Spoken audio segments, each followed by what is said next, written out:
A pilot holds absolute authority on his aircraft, but what happens when that authority is poisoned by prejudice? On Apex Air Flight 1281, Captain Colin Moore wields his power to humiliate and remove a black passenger from first class, citing a security risk. He smirks as the man is escorted off the plane. What he doesn't know is that the man he just stranded, Spencer Moore, is married to the one person in the country who can end his career with a single phone call, the director of the FAA. The captain is about to learn that karma doesn't just knock, it breaks down the cockpit door. The air in Hartsfield-Jackson Atlanta International Airport, ATL, was thick with the usual midday humidity and the frantic energy of 1,000 intersecting timelines. Gate B32 was a microcosm of this chaos, a swirling eddy of families, business travelers, and anxious standbys. Apex Air Flight 1281 to Washington, D.C.'s Reagan National, DCA, was boarding. Spencer Moore stood quietly, a man in his late 50s, dressed in a simple, well-tailored navy suit. He held a leather-bound book in one hand and a small roller bag at his feet. He was, by all measures, unremarkable in his patience. He blended into the tapestry of the terminal, just another face in the crowd, waiting for his boarding group. Now boarding, first class Group 1. Spencer picked up his bag and moved toward the gate, his movements economical and unhurried. He handed his boarding pass to the gate agent, Kyle, who scanned it with a perfunctory, bored glance. "Enjoy your flight, sir." "Thank you," Spencer replied, his voice a calm baritone. He walked down the jet bridge, the muffled sound of the auxiliary power unit growing louder. As he stepped onto the aircraft, he was greeted by a flight attendant named Brenda, who offered a practiced smile. "Welcome aboard, sir. First class is to your left." Spencer nodded and turned, moving into the exclusive hushed cabin. His seat was 1B, a plush leather aisle seat in the front row. As he paused to lift his small, regulation-sized roller bag into the overhead bin, a shadow fell over him. "Sir, I'm going to have to ask you to check that bag." Spencer turned. Standing in the entrance to the cockpit, blocking the aisle, was the pilot. He was a tall man, with a crisp white shirt and a self-important set to his jaw. His name tag read, Captain Lincoln Moore. "Good morning, Captain," Spencer said evenly. "It's a standard carry-on. It will fit." Captain Moore's eyes narrowed, sweeping over Spencer in a quick, dismissive appraisal. He saw a black man in a suit sitting in his most expensive row. His gaze flickered with an annoyance he didn't bother to hide. I said, "You'll need to check it. We don't have room for it up here." Spencer glanced at the bin, which was almost completely empty. "Captain, with respect, there is ample room. I fly this route often. It will fit perfectly." He made to lift the bag again. Moore took a half step forward, his voice dropping into a low, authoritative command. "Sir, I am the pilot in command of this aircraft. I am giving you a lawful order. Give the bag to the flight attendant." The confrontation had gone from 0 to 60 in seconds. Brenda, the flight attendant, appeared at Spencer's elbow, looking mortified. "Sir, please, just let me take it." Spencer looked at Moore, then at Brenda. He recognized this dynamic. It wasn't about the bag. "Captain," Spencer said, his voice remaining perfectly level, "why is this bag an issue? Is it the bag, or is it me?" This was the line. The air in the first-class cabin crackled. A passenger in seat 2A looked up from his paper. Captain Moore's face hardened. He had been challenged. "I think you're in the wrong cabin, son. Let me see your boarding pass again." Spencer, sighing internally, reached into his suit jacket and produced the ticket. "Spencer Moore, seat 1B, as you can see." Moore barely glanced at it. He was now looking for a different angle. "I don't like your attitude. You're being confrontational." "I am simply trying to stow my bag and sit in the seat I paid for," Spencer stated. "No," Moore said, a smirk playing on his lips. He'd found his footing. "You're being disruptive, and on my aircraft, I have zero tolerance for disruptive passengers. You're a security risk." Spencer froze. "A security risk? For asking about my luggage? Captain, that is a serious and false accusation." "To me, it's not false," Moore said, his voice rising, enjoying the performance. He motioned to Brenda. "Call the gate agent. Tell him to get back here. This passenger is being removed." Brenda's eyes widened in panic. "Captain, please, let's just calm down." "I am calm," Moore boomed. "He is the one causing the problem. He questioned my authority. I am not flying with him on my plane. Get him off. Now." Spencer Moore stood motionless in the aisle, his book still clutched in his hand. He watched the pilot, this man puffed up with a temporary, fleeting power, and felt a profound, cold anger settle in his chest. He had been through this before, in different ways, in different rooms, but the venom was always the same. "Captain Moore," Spencer said, his voice now carrying a new, hard edge. "I want you to be very, very sure about this. I am asking you, as a ticketed passenger who has violated no rules, to reconsider this action." "Are you threatening me?" Moore shot back, delighted. He had his out. "That's it. You're threatening a flight crew member. You're done." He turned to the first officer, Mitch, who was watching from the cockpit with a nervous expression. "Mitch, you're my witness. He threatened me." Mitch, a younger man who clearly lived in Moore's shadow, just nodded numbly. Spencer looked at the other passengers, who were now staring, some with discomfort, some with open curiosity. "For the record," he said, "I did no such thing." Kyle, the gate agent, reappeared, his face flushed. "Captain? What's the problem?" "This man," Moore said, pointing at Spencer as if he were a piece of trash. "He's disruptive, aggressive, and I just heard him threaten me. I want him off my aircraft. He is not flying on Apex 1281. His reservation is to be cancelled, permanently." The jet bridge door was still open, a slice of the terminal's bright light cutting into the cabin's dim atmosphere. Kyle, the gate agent, was now the man in the middle. He was young, ambitious, and knew that on the tarmac, a captain's word was law. "Sir," Kyle said, approaching Spencer, "you heard the captain. We need you to deplane. Now, please." Spencer did not move. He looked past Kyle, directly at Captain Moore, who had retreated to the safety of the cockpit doorway, arms crossed. "On what specific grounds am I being removed?" Spencer asked. His voice was not loud, but it was clear and carried the weight of a man demanding an answer. "The captain has deemed you a security risk," Kyle said, his voice starting to shake. He didn't like this. "He has the final say. It's pilot's discretion." "Pilot's discretion," Spencer repeated, the words tasting like ash, a convenient term for personal prejudice. "So, I am being removed from a flight I paid for, based on no factual violation, but on the feeling of this man." The cabin was now silent. In the back of the first-class cabin, a woman in 4D quietly raised her smartphone and began to record. Captain Moore stepped forward again. "I'm not going to argue with you. You were confrontational. You refused a crew member's order, my order, to check your bag. You questioned my authority. You are a threat to the safety of this flight. Now get off, or I'll have you removed by force."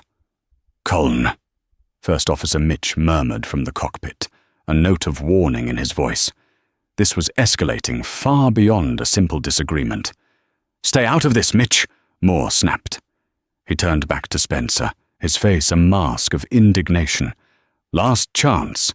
Walk off, or you'll be carried off." Spencer looked at the phone recording him. He looked at the other passengers, their faces a mixture of fear and embarrassment. He looked at Brenda, the flight attendant, who was visibly trembling. He was a reasonable man.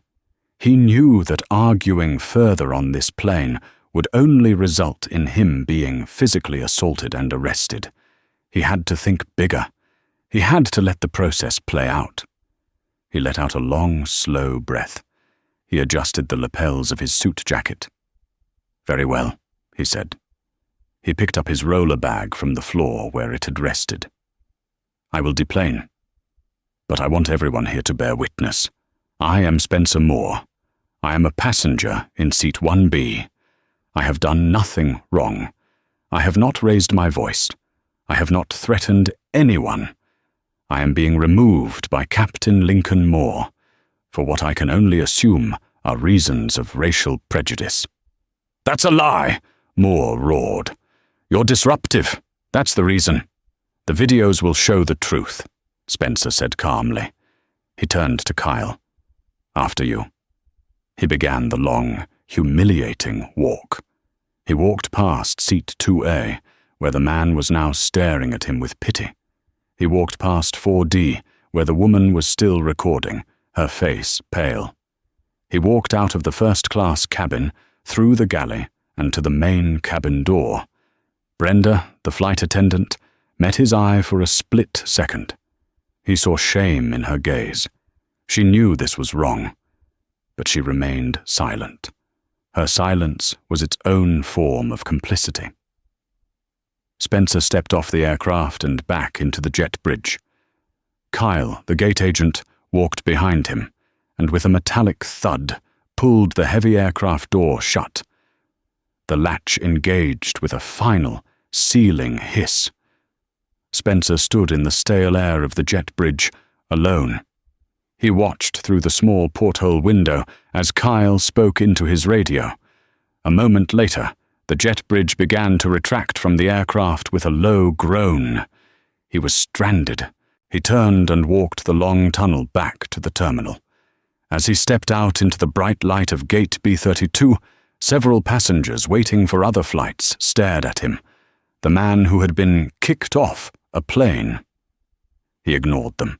He walked past the podium, where Kyle was already busy rebooking another passenger, into the now vacant seat 1B. Spencer walked to a quiet cluster of seats overlooking the tarmac. He watched as his plane, Flight 1281, pushed back from the gate. He watched it taxi toward the runway. He sat down, placed his bag at his feet, and opened his book. But he wasn't reading. He was thinking. After several minutes of perfect, cold stillness, he reached into his jacket pocket and pulled out his phone. He scrolled through his contacts and pressed a name. "Lydia," he said into the phone, his voice quiet. "Hi, sweetheart." "Yes, I'm still in Atlanta." "No, I'm not on the plane. I missed the flight." He paused, listening. "Well, missed isn't exactly the right word. I was removed." He listened again, his expression unreadable. "Yes, removed by the pilot, Captain Colin Moore, Apex Air, Flight 1281. He said I was a security risk after I asked why he thought I belonged in the economy cabin." He paused. "Yes, I'm fine. I'm just angry." Another pause. Spencer's expression shifted, just slightly. A look of cold, hard resolution settled on his features. "Yes, I have the flight number," he said. "It's Apex 1281. They just took off for DCA." He looked at his watch. "They should be in the air, right about now." On the other end of the line, in a corner office on the 8th floor of a federal building in Washington, D.C., Lydia Moore's hand tightened on her desk phone. Lydia, the director of the Federal Aviation Administration, was a woman who lived by the precision of rules and the unassailable logic of the law. "What?" she asked, her voice dangerously quiet. "He removed me from the plane, Lydia," Spencer repeated. Captain Colin Moore. He and the gate agent, a Kyle something. They just closed the door and left me in the terminal. Lydia's mind, accustomed to processing aviation crises in microseconds, went into overdrive. This was not a national security threat, but it was a deep, personal, and professional violation. Spencer, are you safe? Are you in the main terminal? I'm fine. I'm at gate B32, watching my plane taxi to the runway. I tried to speak to a customer service agent, and they told me my ticket was voided, and I've been placed on an internal no-fly list for Apex Air, pending a security review. They said I was belligerent. Lydia's blood ran cold. This wasn't just an arrogant pilot. This was a systemic character assassination already in motion. Stay exactly where you are, Lydia said. Her voice was no longer that of a wife. It was the voice of the highest-ranking aviation official in the United States. Do not speak to anyone else from Apex. I am handling this. I am handling this right now. Lydia, don't overreact, Spencer said, though he knew it was futile. Overreact? Lydia said, a humorless, sharp sound. A pilot, licensed by my administration, operating a commercial airliner under our rules, just violated federal anti-discrimination laws and abused his command authority to remove a passenger based on prejudice. That passenger was you. Spencer, this is not an overreaction. This is rectification. She hung up. Spencer sighed, putting his phone away. He knew that whatever rectification meant to Lydia, it was going to be biblical. He went back to the Apex Air customer service desk. Ma'am, I need to know the status of my complaint, he said to the agent. The agent, a woman with Sharon on her name tag, typed his name.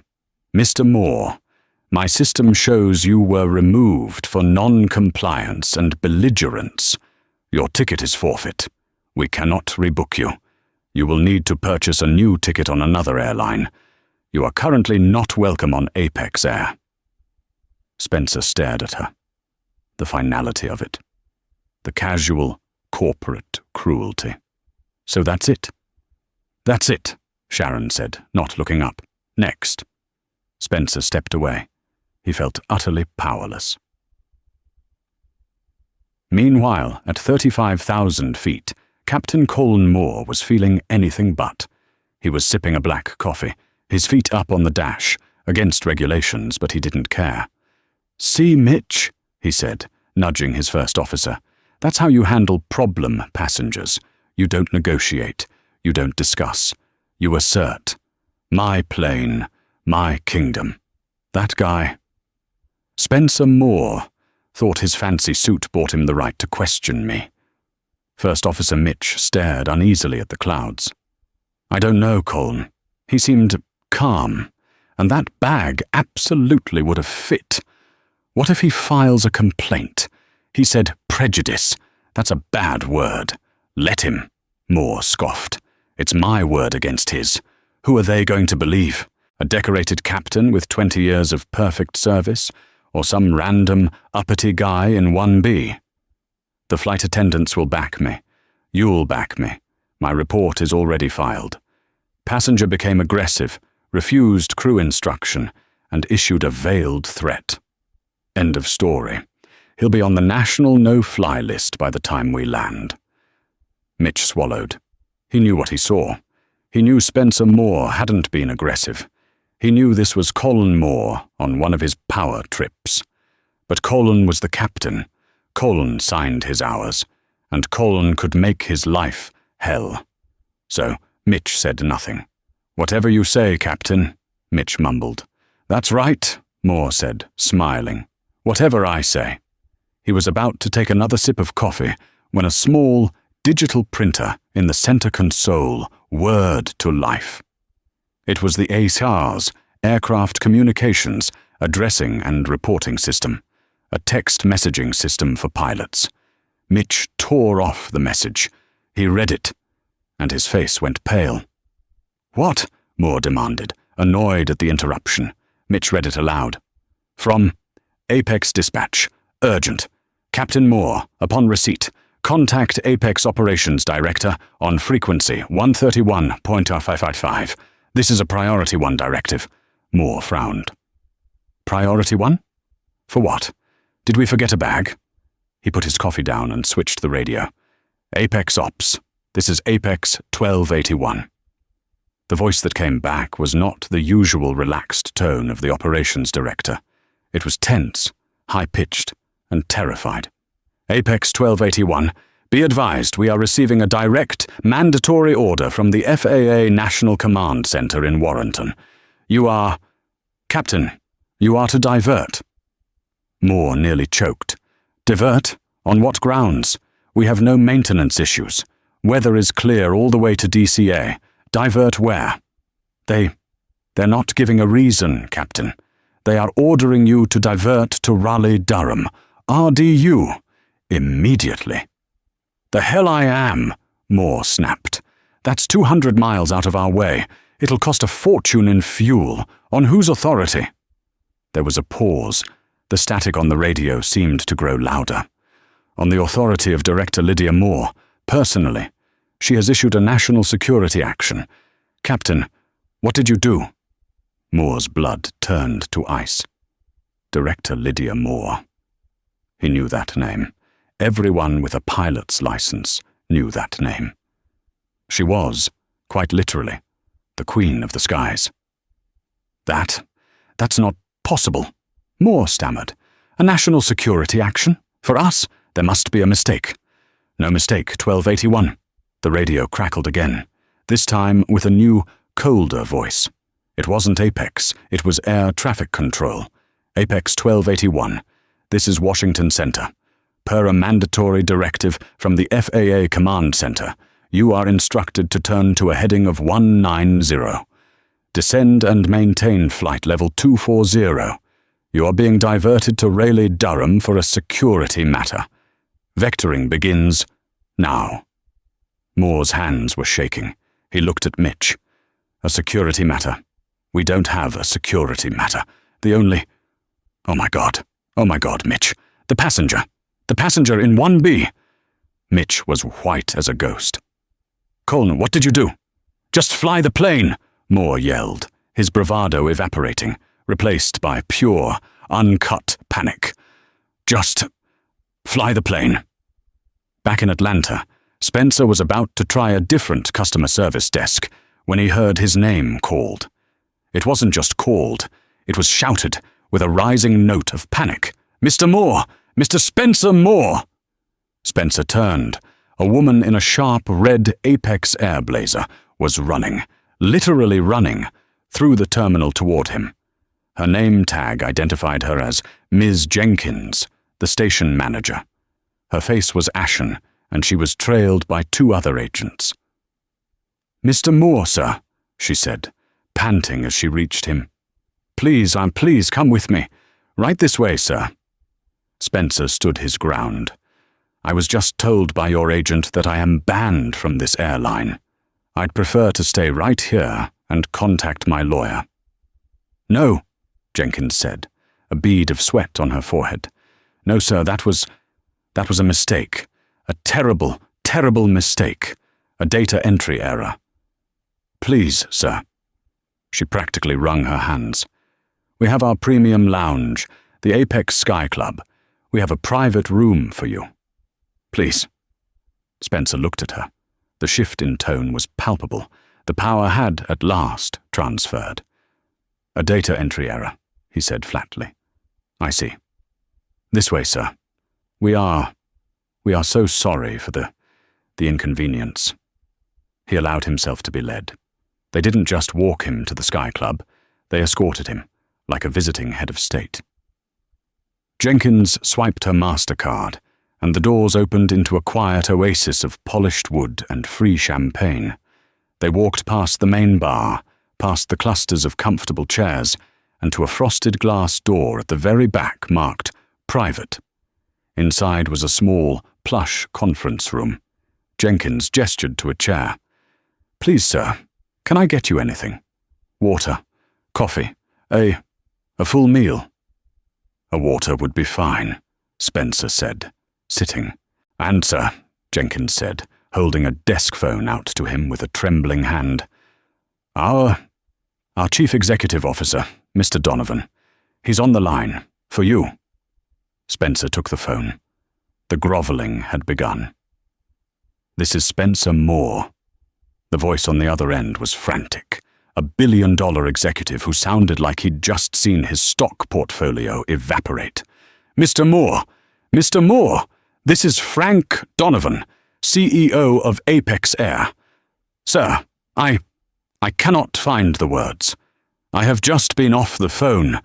Screamed off the phone, really, with Director Moore. Your wife. Ah, Spencer said, taking a sip of the water Jenkins had just placed before him. So now you've found my reservation. Sir, I am mortified. I am beyond apologies. What happened to you is inexcusable. It is not who we are. It is not what we stand for. Mr. Donovan, Spencer said, his voice cold. With respect, what I just experienced is who you are. It's what your pilot is. It's what your gate agent is. It's what your customer service desk is. You just got caught. Donovan was silent, absorbing the blow. You're right, sir. You are absolutely right. I have already dispatched my personal jet to Atlanta. I will be there in 2 hours. We are... What about Flight 1281? Spencer interrupted. What about Captain Moore? Flight 1281, Donovan said, his voice dropping, has been diverted to Raleigh-Durham by federal order. It is being met on the tarmac by FAA security and, I am told, our own chief pilot, who is being flown from Charlotte. And Captain Moore. Captain Moore's career with Apex Air, Donovan said, is over. That is my personal guarantee. But, sir, that is the least of his problems. Director Moore, your wife, she's flying to Atlanta, personally, on an FAA-chartered jet. She has informed me that she will be handling Captain Moore's license revocation herself. Spencer closed his eyes. Lydia was not just making a point. She was making an example. Mr. Donovan, Spencer said, I am tired. I want to go home. Please arrange for a flight to Washington for me, on another airline. Sir, of course, anything. But Mr. Moore, Director Moore, was insistent that you remain in Atlanta. She wants you here when she arrives. She wants you. She wants you to be present for the debriefing of Captain Moore. A debriefing. Spencer knew his wife's corporate language. That was not a debriefing. That was an execution. I will be here, Spencer said, and hung up the phone. Ms. Jenkins, the station manager, was still standing by the door, looking ill. Is there anything else, Mr. Moore? Yes, Spencer said, gesturing to the chair opposite him. You can sit down, Miss Jenkins, and you can tell me, in your own words, how your company's training allows a pilot to eject a first-class passenger without cause in front of an entire plane. Miss Jenkins sank into the chair, her corporate composure gone. Mr. Moore, Captain Moore, he's one of our senior pilots. He's known for being old school. No one ever challenges him. Today he was challenged, Spencer said, and today he lost. Flight 1281 descended through the clouds over North Carolina, the passengers nervous and confused. Brenda, the lead flight attendant, had made an announcement. Ladies and gentlemen, as you may have noticed, we are beginning our descent. Due to an unexpected air traffic control directive, we will be landing shortly at Raleigh-Durham International Airport. We apologize for this diversion. We will provide more information once we are on the ground. In the cockpit, the silence was a living thing. Captain Colin Moore was flying the plane, but he was a ghost. His hands on the yoke were rigid, his face slick with a cold sweat. "DCA ground," he said into the radio, his voice cracking. "Apex 1281, on final for runway 23L.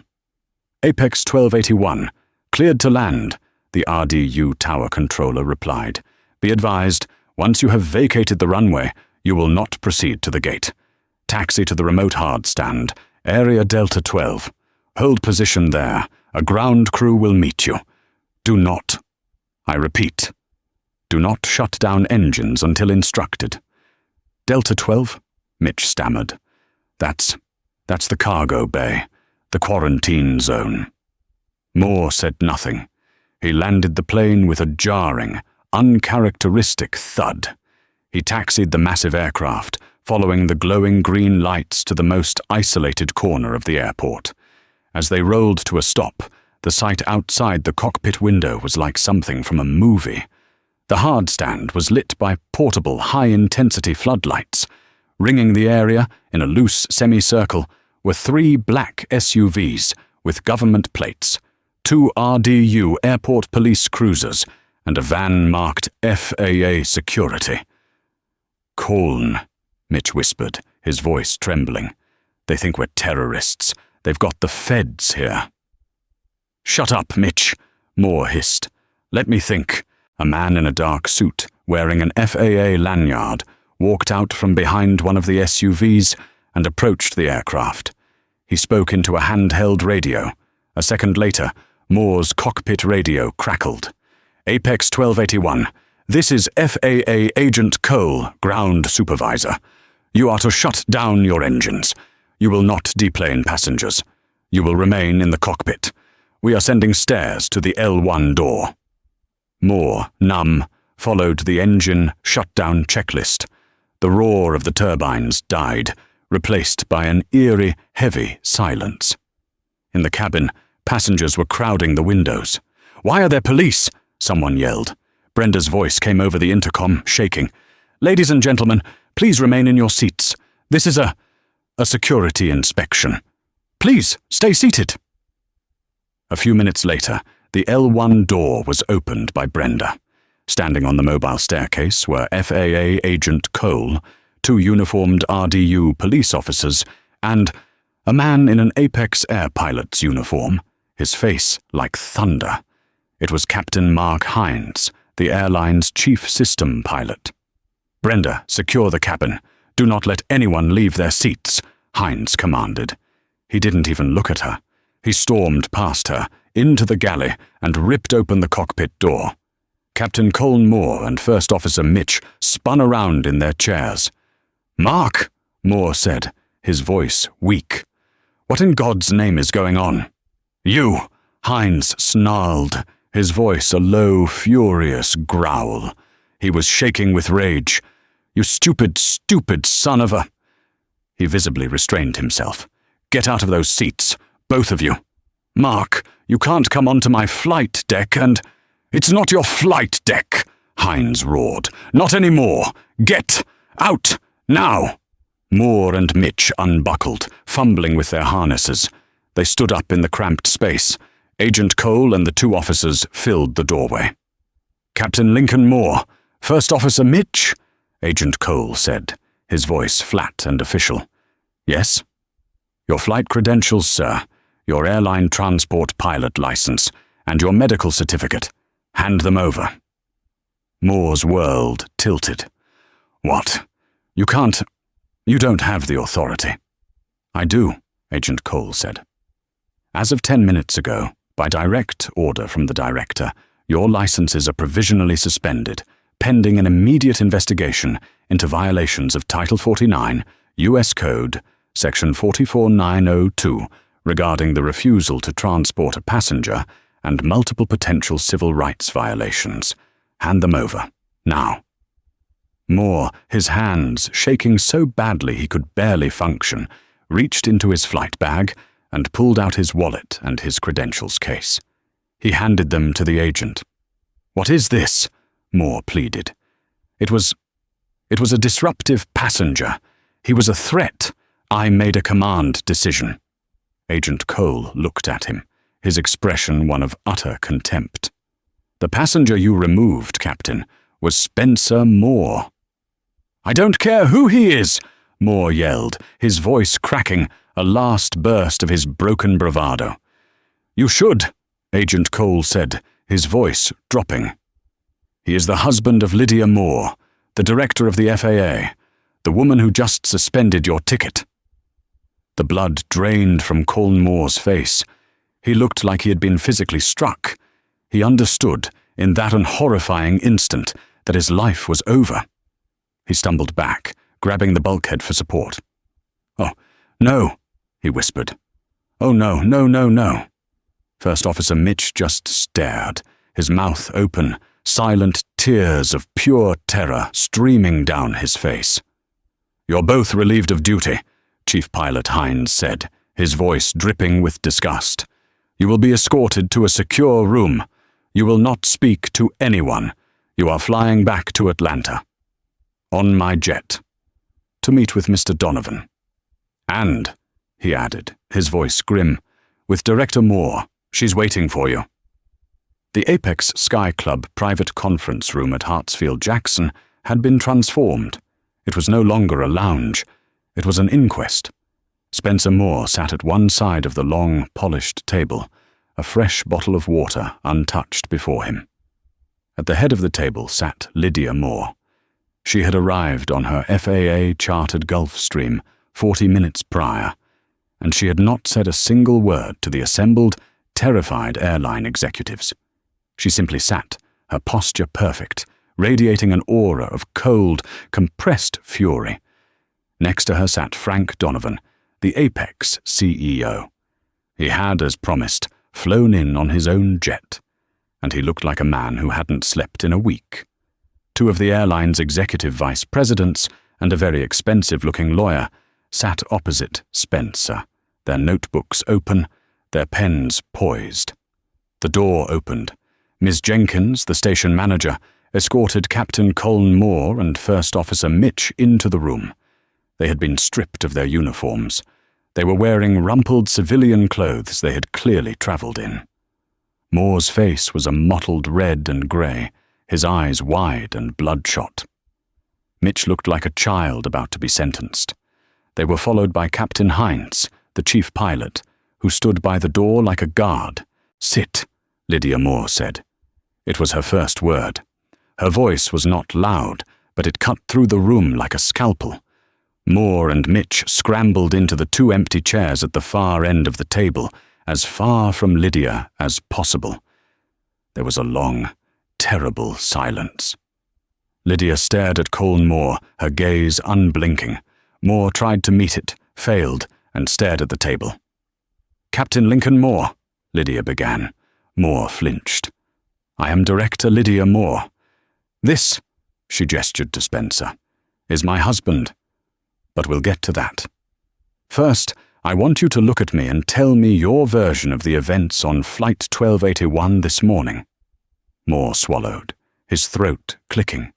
He looked at the Apex lawyer, who gave him a tiny, imperceptible shake of the head. "Don't speak."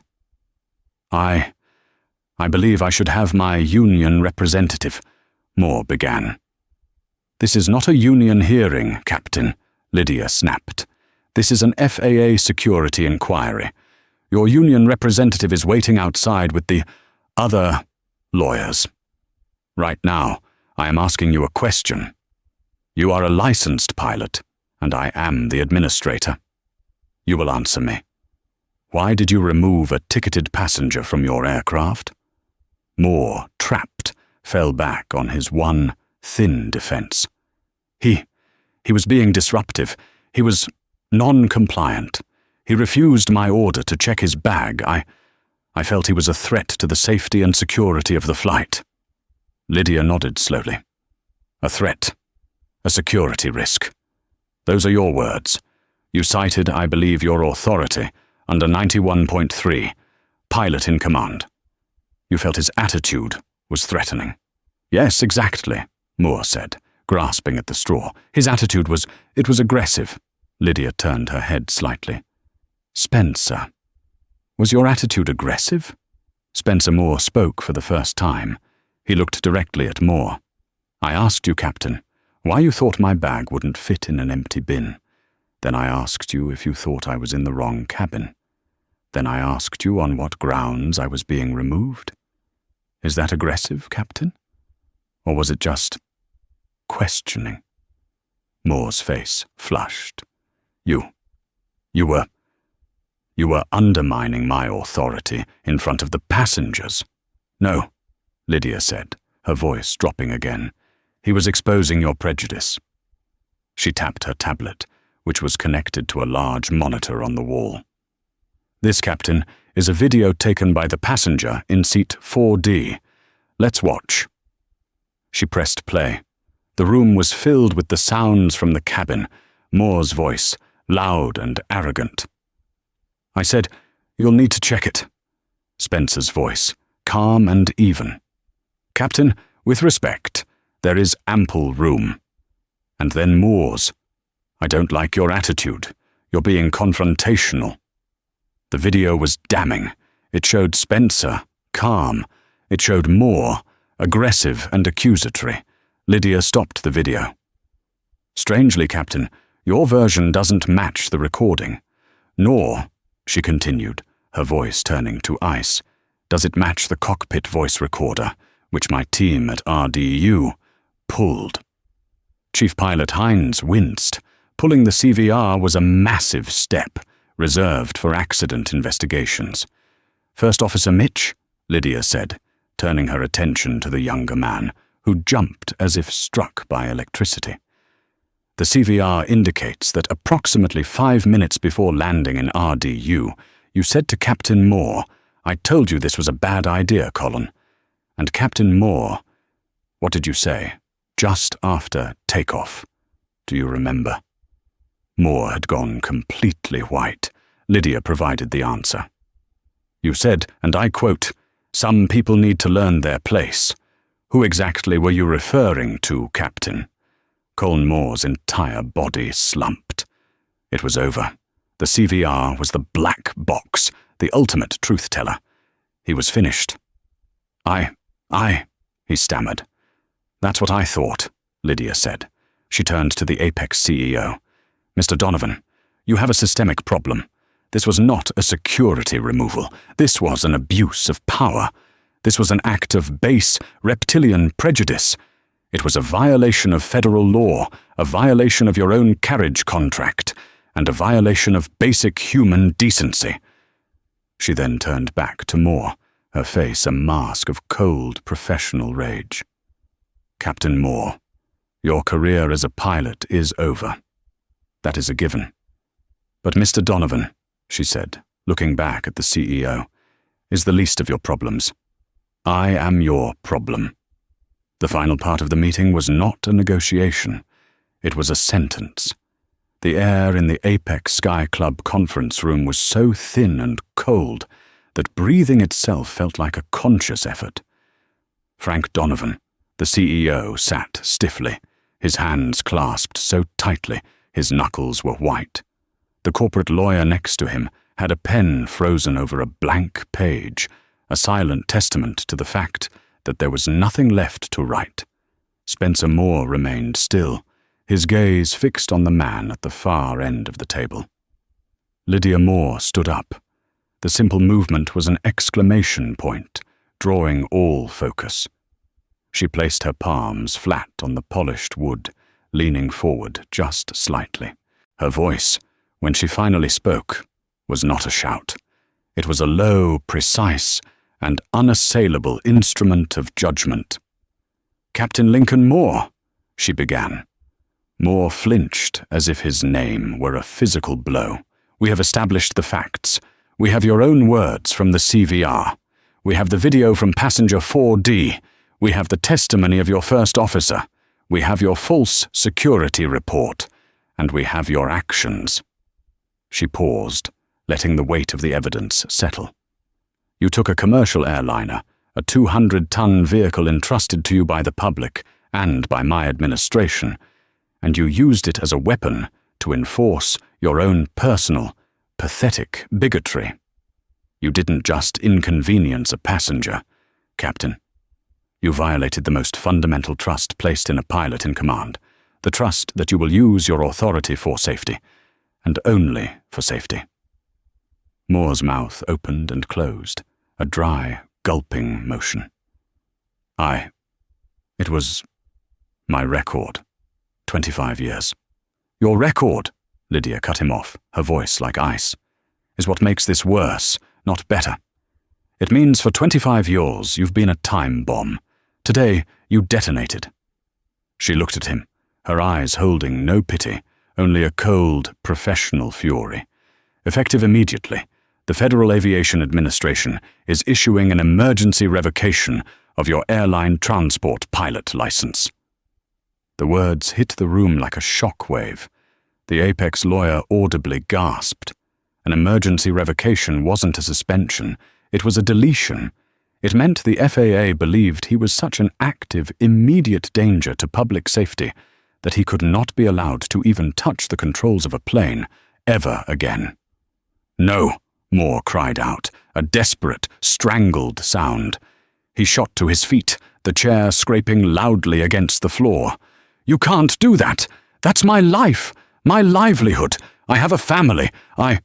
I'll appeal. I'll fight this. You can and you will, Lydia said, her voice never rising. She was utterly unmoved by his panic. And you will lose. You will lose the appeal because the evidence is absolute. You will lose because your own words, some people need to learn their place, will be played on a loop for the administrative law judge. You will lose because you are a liability to every person you are supposed to protect. She wasn't finished. Your license is my problem, but you, Captain, have a much bigger one. The FAA is referring your case, along with all our evidence, to the Department of Justice, Civil Rights Division, for criminal prosecution. Director, the Apex lawyer yelped, finally finding his voice. That is a separate matter. This is an administrative— It was, Lydia corrected, turning her cold gaze on him. It became a criminal matter the second he filed a false federal security report against Mr. Moore, branding him a threat to justify his own prejudice. You interfered with the operation of your own aircraft, forcing a costly and dangerous diversion, all to cover your own bigotry. I hope, for your family's sake, Captain, that you have saved your money. Your legal fees are about to become astronomical. Colin Moore collapsed back into his chair. It wasn't a sit, it was a fall. The colour had drained from his face, leaving a sick, grey pallor. He stared at the wooden table, his world, his identity, his future, all of it erased in the span of 5 minutes. He made a small, choking sound. Lydia then turned her attention to the quivering man beside him. First Officer Mitch. Mitch jumped, his eyes wide with terror. Director, please, I didn't— He's the captain. What was I supposed to do? I tried to warn him. You did, Lydia acknowledged, her voice a fraction softer, but still hard as steel. On the CVR after takeoff, you said, I don't feel good about this. But you didn't do anything. You didn't call the company. You didn't file a report. You sat in that right-hand seat, complicit in your silence, and you let it happen. The entire principle of crew resource management, the very foundation of modern aviation safety, is built on the co-pilot's duty to challenge a captain who is acting erratically or unsafely, and you failed. Mitch began to weep openly, his head bowed. Your ATP license is suspended for 6 months, Lydia declared. You will be required to undergo a full psychological re-evaluation and complete 100 hours of mandatory sensitivity and command de-escalation training on your own dime before you are even eligible to reapply. And know this, you will be watched. For the rest of your career, your name will have a flag on it. You have one, and only one, chance to prove you've learned something. Do you understand me?" "Yes. Yes, Mum," Mitch whispered through his sobs. "Thank you. Yes." Finally, Lydia Moore sat down. She folded her hands and looked at Frank Donovan, the CEO of Apex Air, who just this morning was worried about stock prices, now looked like a man facing a firing squad. "And now, Mr. Donovan, we come to you." "Lydia! Director!" Donovan pleaded, his corporate swagger gone. "It was one pilot, a bad apple, a terrible, terrible incident. But one incident. We've fired him. We will take the fine. We can pay the fine. But please, a full-scale operational review. It will kill us in the press." Lydia didn't respond. Instead, she looked to her husband. Spencer. All eyes in the room, for the first time, shifted to the man who had been the catalyst for all of this. Spencer Moore had been silent for the entire proceeding, a figure of calm, powerful stillness. He looked at Frank Donovan, his expression not angry, but deeply, profoundly weary. "Mr. Donovan," Spencer said, his voice quiet but filling the room. "This morning, I wasn't the FAA Director's husband. I was just a black man in a suit, sitting in a seat you sold me. And your captain decided I didn't belong." He leaned forward. "You call him one bad apple. But it was one pilot, Captain Moore, who abused his power. It was one silent co-pilot, Mr. Mitch, who was too scared to do what was right. It was one compliant gate agent, a young man named Kyle, who followed an illegal order without question. And it was one customer service agent, a woman named Sharon, who looked me in the eye and told me I was banned from your airline for life, without a single shred of due diligence." Spencer shook his head, a look of grim finality on his face. "That is not a bad apple, Mr. Donovan. That is a rot in the tree. And you are the gardener." Donovan sagged, defeated. The truth of it was undeniable. "As of this moment," Lydia said, picking up where Spencer left off, "Apex Air is under a full-scale FAA operational review. We will be auditing your entire organization, from your pilot hiring and training practices to your customer service logs. We will be reviewing every single disruptive passenger incident report you have filed for the last 5 years. I suspect," she said, glancing at the ashen-faced lawyer, "we are going to find a pattern, and we are going to root it out. We are levying an immediate provisional fine of $2 million for the initial violations," she continued. "That number will go up. We expect a full, public apology. Not to me, not to my husband, but to the public for fostering a corporate culture that allowed this to happen." She stood up. "Spencer, we're leaving." Spencer stood, adjusted his suit jacket, and walked to the door. Lydia followed, pausing to look back at the room of broken executives and ruined pilots. "You have a lot of work to do, Mr. Donovan," she said. "I suggest you get started." Flash forward. 6 months later, the fallout was, as Lydia promised, biblical. Captain Colin Moore's life unraveled with astonishing speed. His appeal to the FAA was denied in a scathing 40-page ruling from the administrative law judge who cited the CVR recording of "Some people need to learn their place" as all the evidence she needed. The DOJ's criminal case, bolstered by testimony from a contrite First Officer Mitch and 3 other flight attendants, including Brenda, was a slam dunk. Moore was found guilty of filing a false federal report. He was spared jail time, but the conviction, combined with his license revocation, made him unemployable in the industry he had built his entire identity around. He lost his pension. His wife, humiliated and broke, left him. He sold his house to pay his legal bills and moved into a small, rented apartment. The last anyone heard Colin Moore was working the 1 a.m. to 9 a.m. shift as a logistics manager for a regional trucking company, checking manifests under the harsh fluorescent lights of a warehouse in an industrial park off the I-28I-5 loop. He was a bitter, broken man, forever blaming the uppity passenger who had cost him everything.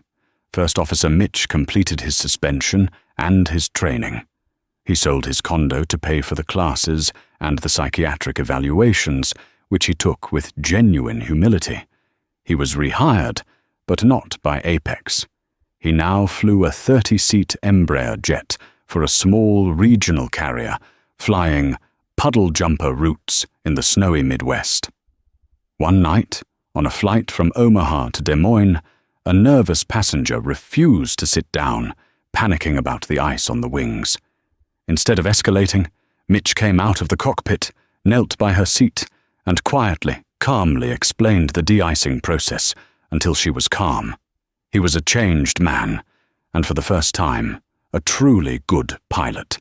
Gate Agent Kyle and Customer Service Agent Sharon were both fired by Apex Air for gross violation of customer care protocols 2 days after the incident. They were the low-level sacrifices the corporation made to show they were taking action. Apex Air itself paid over $10.5 million in fines to the Department of Transportation and the DOJ. They also settled a massive civil rights lawsuit filed by Spencer Moore. Spencer immediately and publicly donated the entire 7-figure sum to endow the Moore Clear Skies Aviation Scholarship, a fund dedicated to helping minority students pursue careers as commercial pilots. The most lasting change, however, was internal. Frank Donovan, his stock price in tatters and his company's reputation destroyed, was forced by his board to institute a company-wide mandatory training program. It was a new top-to-bottom protocol on anti-bias, de-escalation, and the limits of command authority. In the company's internal manuals and in every cockpit, it was officially known as the Moore Protocol. Spencer and Lydia were in their Washington, D.C. home. It was a cold, rainy Sunday. A fire crackled in the hearth, and Spencer was by the window, reading the same book he had been holding that day in Atlanta.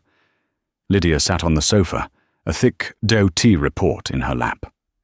Donovan sent his quarterly update on the Moore Protocol, she said, a small, satisfied smile playing on her lips.